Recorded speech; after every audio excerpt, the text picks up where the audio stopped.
There's a change brewing in Brazil as the host country has suddenly made a huge change at the highest position. Luiz Felipe Scolari, according to many sources like Reuters, USA Today, among many others, is reportedly going to take over as the Brazilian national team coach. Now, this is 10 years after Scolari led the Brazilians to a World Cup title.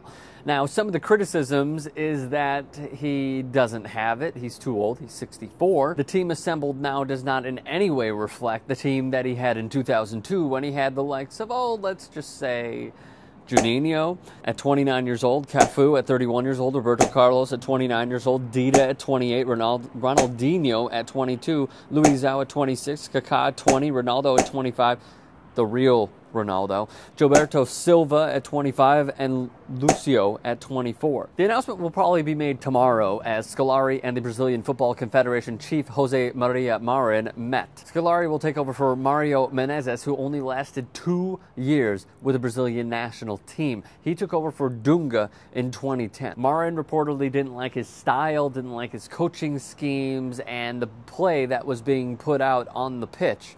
Now, one criticism of that is, Marin is new and he wanted to establish himself and show that he has power and he has the balls to fire someone. His final record was 21-6-6 with the Brazilian national team.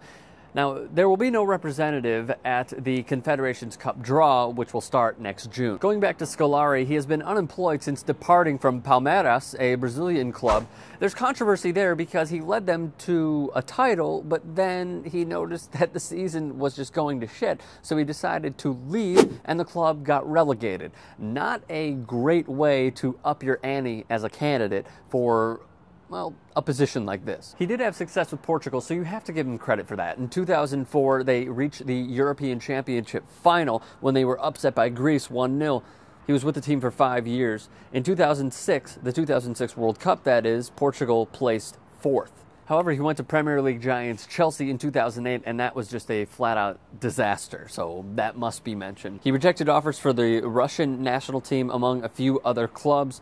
Coordinators are also being replaced left and right, as national team director Andres Sanchez has been axed for the likes of Carlos Alberto Parreira. A few of the other frontrunners were most notably Pep Guardiola, who is, of course, a Spaniard. Now, the Brazilian Football Confederation stated that they want a Brazilian coaching Brazilians, which I understand. It totally makes sense. Others were Tite, the Corinthians coach, Romário, and Zico, the former Brazilian great. Now, let me ask you guys this. Do you feel like the Confederation, the Brazilian Confederation, Football Confederation, do you feel like they have this kind of void where, as a, footy powerhouse, Brazil has not won Olympic gold ever, and they've never won the Copa America? Now, they were probably thinking that Menezes would lead them to those victories. Was that a good enough reason for him to be sacked? Leave those thoughts in the comments. My take on all this: if you are a supporter of Brazilian football, be patient. The 2001 Confederations Cup was a disaster. They played lackadaisical football.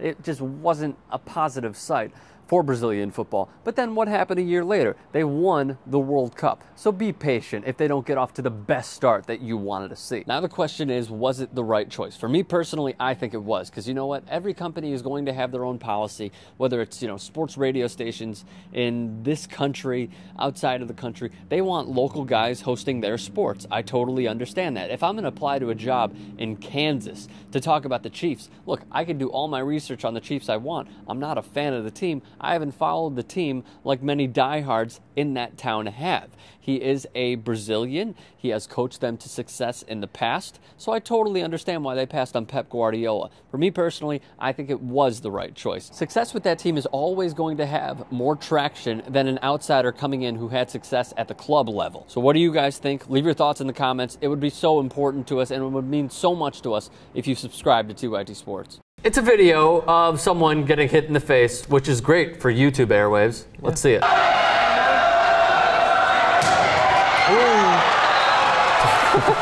Okay, you saw it?